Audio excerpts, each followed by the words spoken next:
Sit down. I'm going to tell you something the world doesn't want you to hear. I'm 84 years old. I've buried friends. I've watched the light fade from eyes I loved. And I've seen too many good people waste their last good years on things that never mattered. Today, I'm going to give you 6 things to stop doing. Right now. Today. Not tomorrow. Not when you feel ready. Now. Because the fire's burning and you don't have time to waste on foolishness anymore. Here's what nobody tells you about being 70. You wake up one morning and the house is too quiet. The kids don't call like they used to.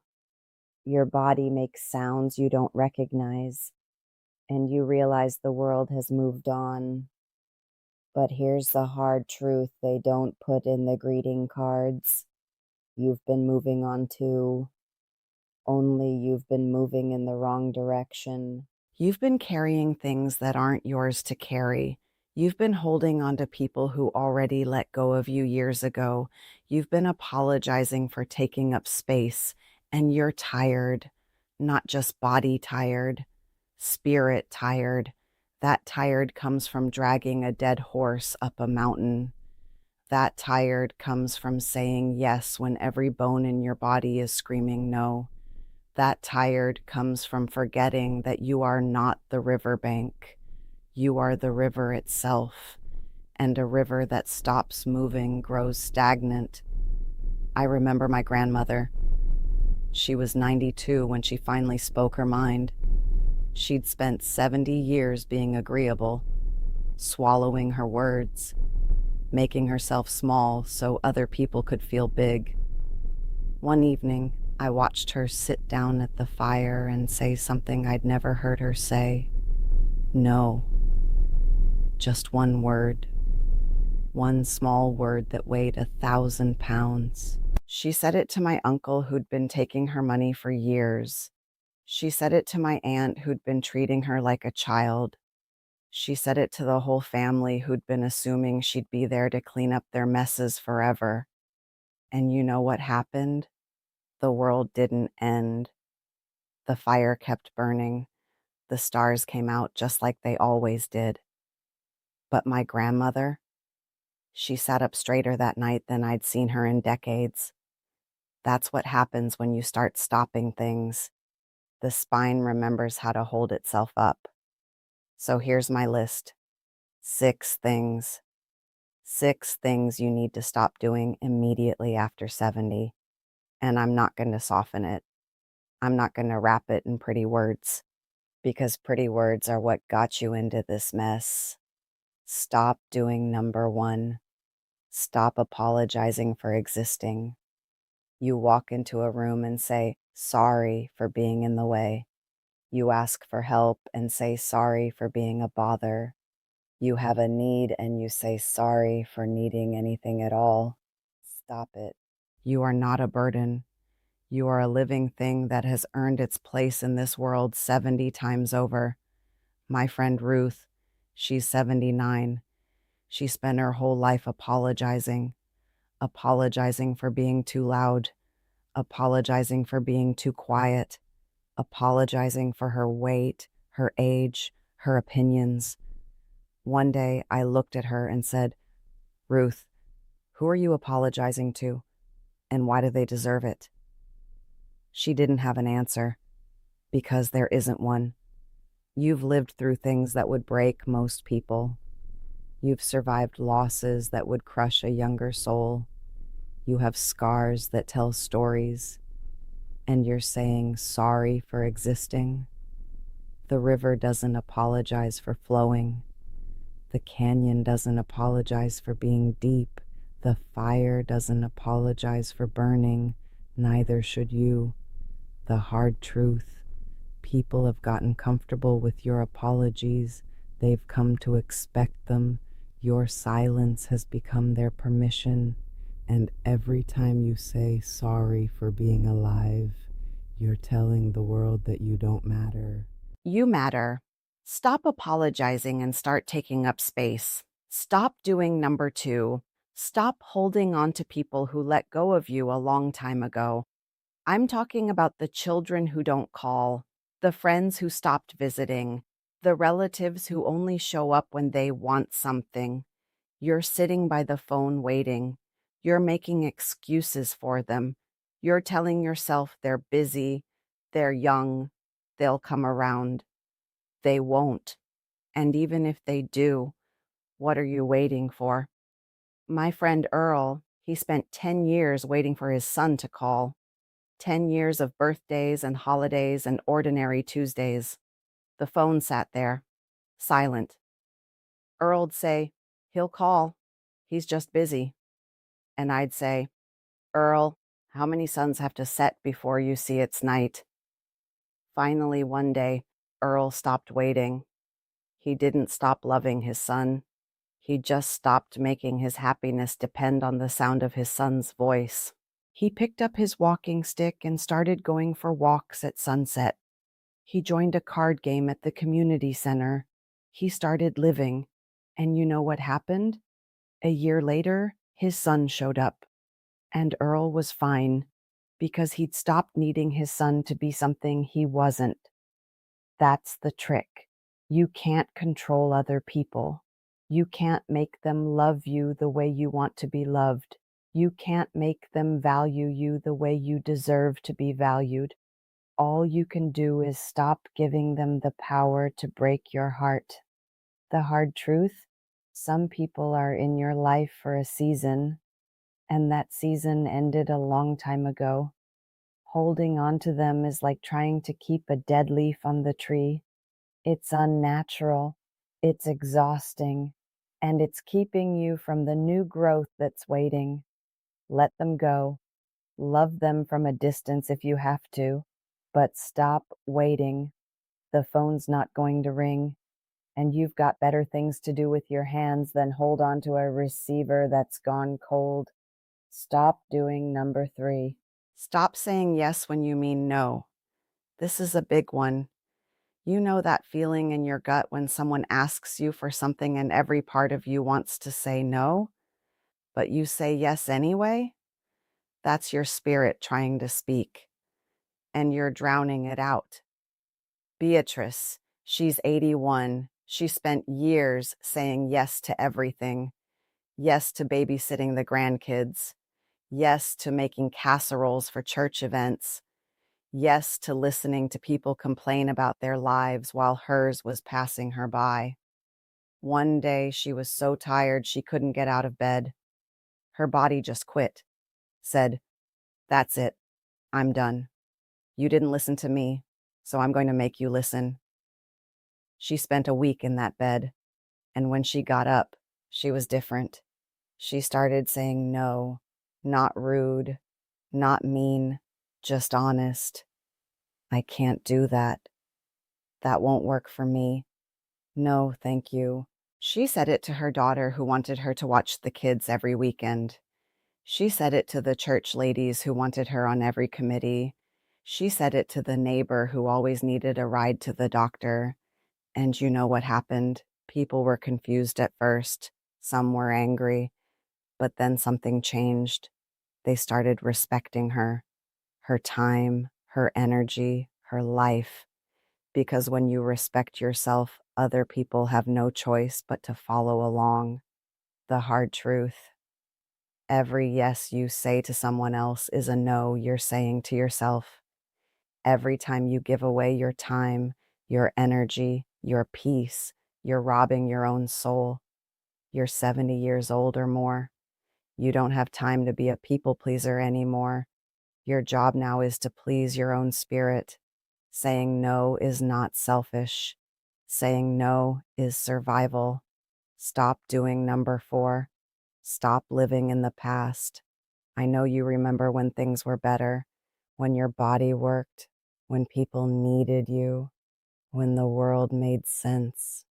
I know you replay old conversations in your head, things you should have said, things you wish you hadn't said, old hurts, old regrets.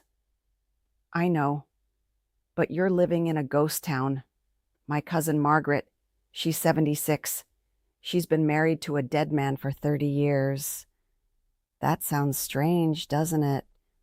But it's true. Her husband died 3 decades ago, and she's still married to him, still talking about him like he's coming home for dinner, still measuring every new person against his ghost, still refusing to live because she's afraid of what it means to let go. She's got a house full of his things, a closet full of his clothes, a life full of his absence, and she's miserable. But she won't let go. She says it's respect. She says it's loyalty. I say it's fear. Fear of moving on, fear of forgetting, fear of being alone. But here's what I know. The past is a stone. You can carry it in your pocket. You can put it on a shelf. You can even use it to build a foundation. But you can't live inside of it. And you can't let it weigh you down so much that you can't walk forward. The river doesn't look back. It moves toward the sea. You need to do the same. Your memories are yours. No one can take them. But if you're still living there, you're missing the life that's right in front of you. The hard truth? The people who hurt you aren't thinking about it anymore. The mistakes you made are ancient history. The only person still living in those memories is you. Close the door on that room, not because it didn't matter, but because you can't live in the past and walk into your future at the same time. Stop doing number 5. Stop trying to be young. I see it all the time. Women my age dyeing their hair colors that don't belong to them. Men wearing clothes for a body they had 40 years ago. People chasing trends they don't understand. You're trying to fight the river, and the river always wins. Let me tell you about my Uncle Samuel. He was 72 and he bought a motorcycle, a bright red one with chrome and leather and everything a younger man would want. He looked ridiculous, but he wouldn't listen. He said he was still young at heart. He said he was living his best life.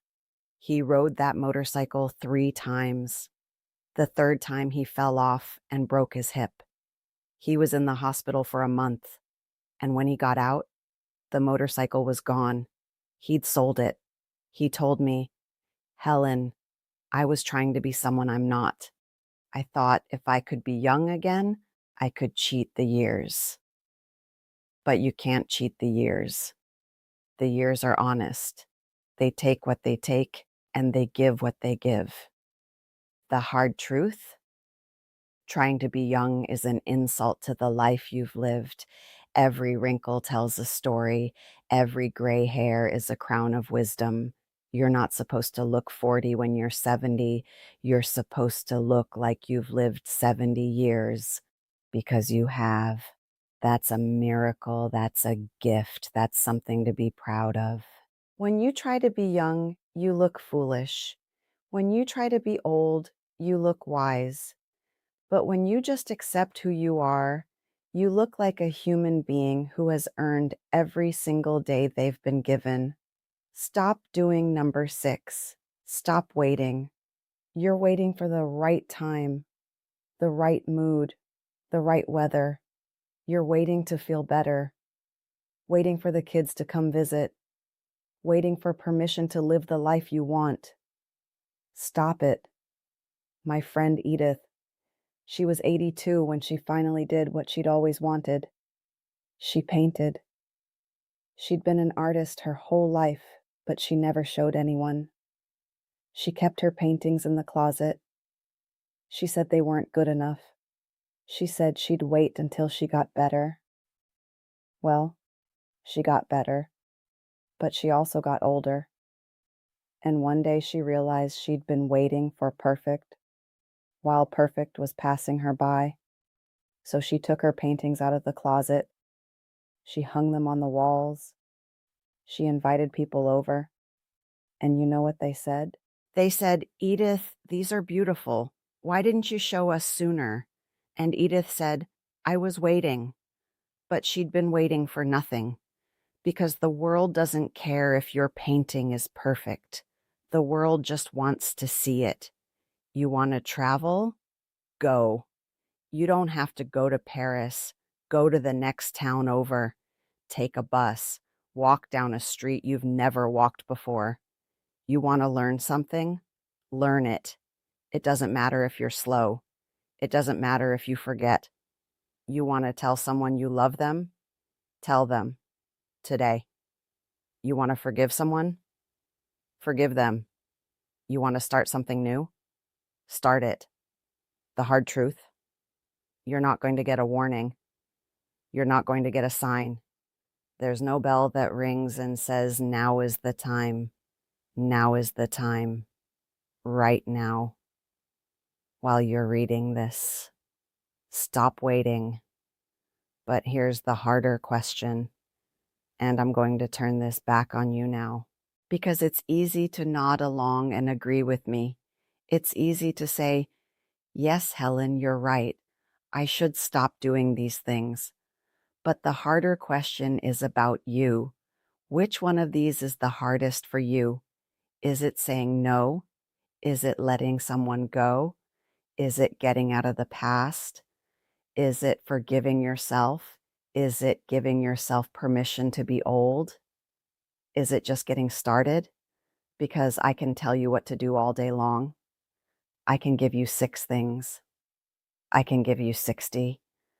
But if you don't look inside and see where the block is, it doesn't matter. The block isn't in your body. It's not in your age. The block is in your head. And that's the one you've got to break down. So here's what I want you to do. Just one thing. Look at that list again. Look at the 6 things. Pick one. Just one. And stop doing it today. That's your call to action. That's your step. That's your way forward. Don't try to fix everything.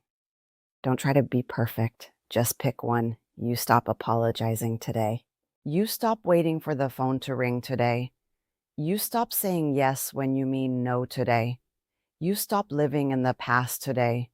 You stop trying to be young today. You stop waiting for the perfect time today. Just one. Just today. And then tomorrow, you pick another one. Now down in the comments, tell me, which number is the hardest for you?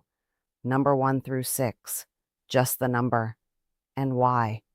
If you want to tell me why. I read everyone. I've seen too many good people go to their graves with unopened gifts inside them. Too many stories that never got told. Too many words that never got said. Don't be one of them. You've got fewer evenings ahead than behind. Don't waste a single one. The fire's burning low. The light's going down behind the rocks. You've got fewer evenings ahead than behind. Don't waste a single one.